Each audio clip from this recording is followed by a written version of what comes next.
It's a very Corey Christmas. Shake your hips, come on, lick your lips. Taste the juice, now let's get loose. Do you like it? No, you can't, because you remind me of a sexy dance. It seems the supposed glory days are gone, and I don't just mean the 80s, but as well as the 90s, as in my opinion, both of the Coreys had some great output in the 2000s as well. But as far as the two Coreys as a duo on film, well, that was essentially over after the behind-the-scenes drama that took place on Busted.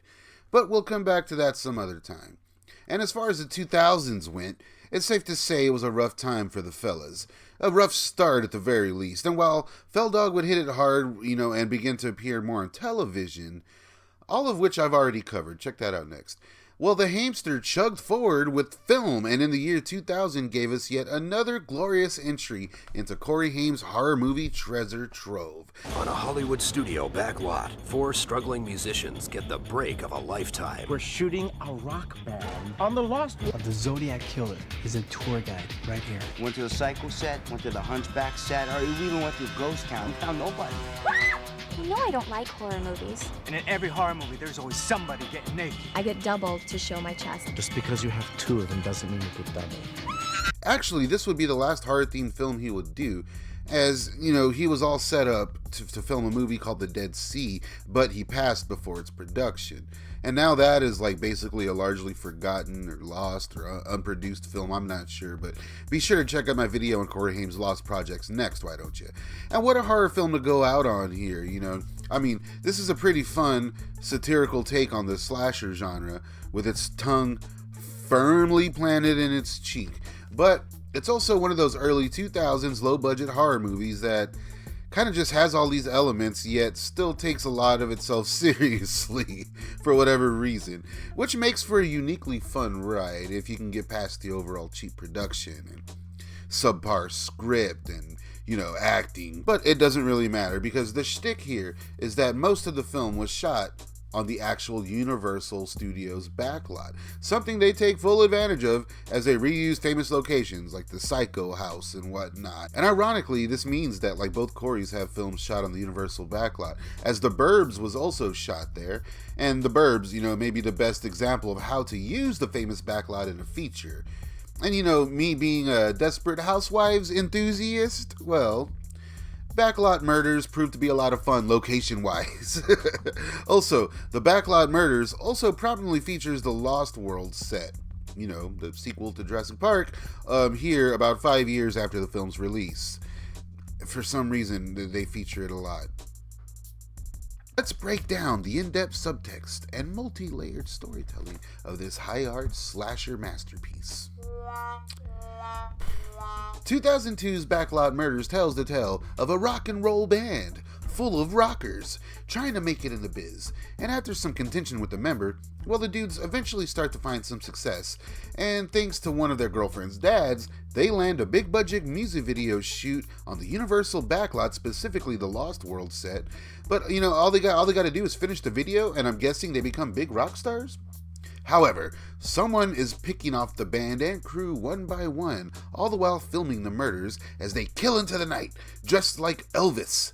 Or for copyright reasons, let's say a rockabilly guy or something. Who's doing it? Is it the bitch manager lady? Is it the scorned former band member? Is it Roger Rabbit himself? Is it the Hamster? Yeah, who knows? But more importantly, is the Backlot Murders worth the shit?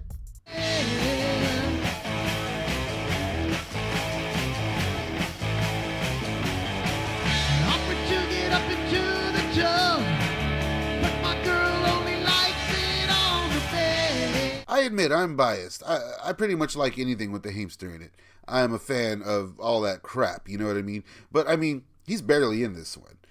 Maybe 5 minutes of screen time tops. And I think his character is killed off screen. He just gets dragged off a golf cart. But hey, he has spiky nu metal hair.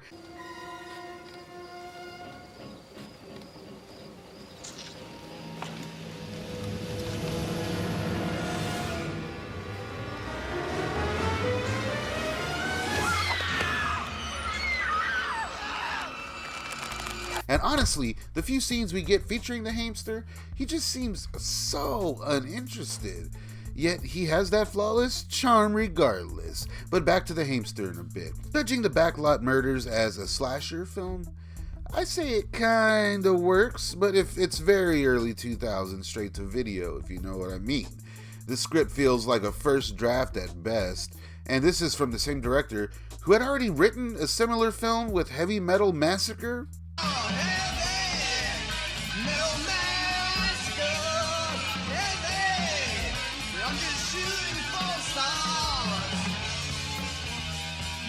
But I feel we can't be too hard on it though. I mean, in the post-Scream early 2000s horror landscape, we were flooded with similar looking or similarly plot-driven schlock on the local video store shelves. And I'd say for about every good one, we got about 10 pieces of shit. But an entertaining flick is an entertaining flick. So I have mad love for most of those movies regardless. But, you know, the Backlot Murders kind of takes all of those elements and succeeds while failing, if you will. Again, the script is just so aimless and stagnant, so keep that in mind if you're going to watch this flick. And even though there's some cool moments, you know, utilizing the backlot and whatnot, they're fleeting. And instead we get long back and forth, yet going nowhere scenes that never end when they should. And we also get horror and suspense scenes that always end too soon. They never find the right balance. But for a post-Scream whodunit slasher, I admit, I was surprised when the killer is ultimately revealed. The casting is a bit odd here. We get Roger Rabbit himself, Charles Fleischer, who's doing his best to make the dialogue work. And it's pretty obvious they let this dude improv. The casting of Corey Haim, though, came at a strange time, as the late 90s was a notoriously hard time for the dude. As, you know, he was basically doing low-budget sequels to his earlier films, all of which I absolutely love, by the way. And, you know, he was also appearing in other direct-to-video fare, like Snowboard Academy. Although, one of my favorites of his direct-to-video stuff was probably Fever Lake, which may be the perfect example of how Corey Haim can save a low-budget horror movie with Mario Lopez. The late 90s would also see the filming of the never-released Shooter on the Side, as well as the final two Corey's film with Busted. Stay tuned to Staunch TV this so very Corey Christmas to hear all about Busted. And to clear something up, IMDb says that Corey took a break from acting after this flick, which may be true, but he did have another movie released that year with the very underrated Without Malice, where we were able to see that with a good script and a decent production, well, goddamn, the Hamster still had it, you know? He wasn't phoning it in all the time. I highly recommend you check out Without Malice if you get the chance, and then check out my review. Filling out the rest of the cast here are assorted Playboy playmates who had varying careers, you know? They do okay here, they do what they're supposed to. And we also get the legendary Priscilla Barnes, and I think this film fits right in with her, in her history of different types of movies. You know, Priscilla Barnes, OG. Overall, I would recommend the Backlot Murders to any hardcore Corey Haim fans, or just fans of bad slasher flicks in general. I mean, I still want a sequel. While there may not be much creative kills or thrills to be found here, the Backlot Murders stands as a unique take on the 2000s slasher landscape, and I'd say has a special place in the hard rock movie genre, you know, the hard rock horror movie genre that started years before. And if you look at it through those eyes, then this flick ain't too bad. Never mind.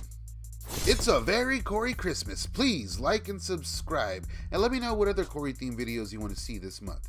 And hey, no worries, I have some other non-Corey stuff coming out this month as well, so that's for everyone who's watching, who's not quite into this stuff.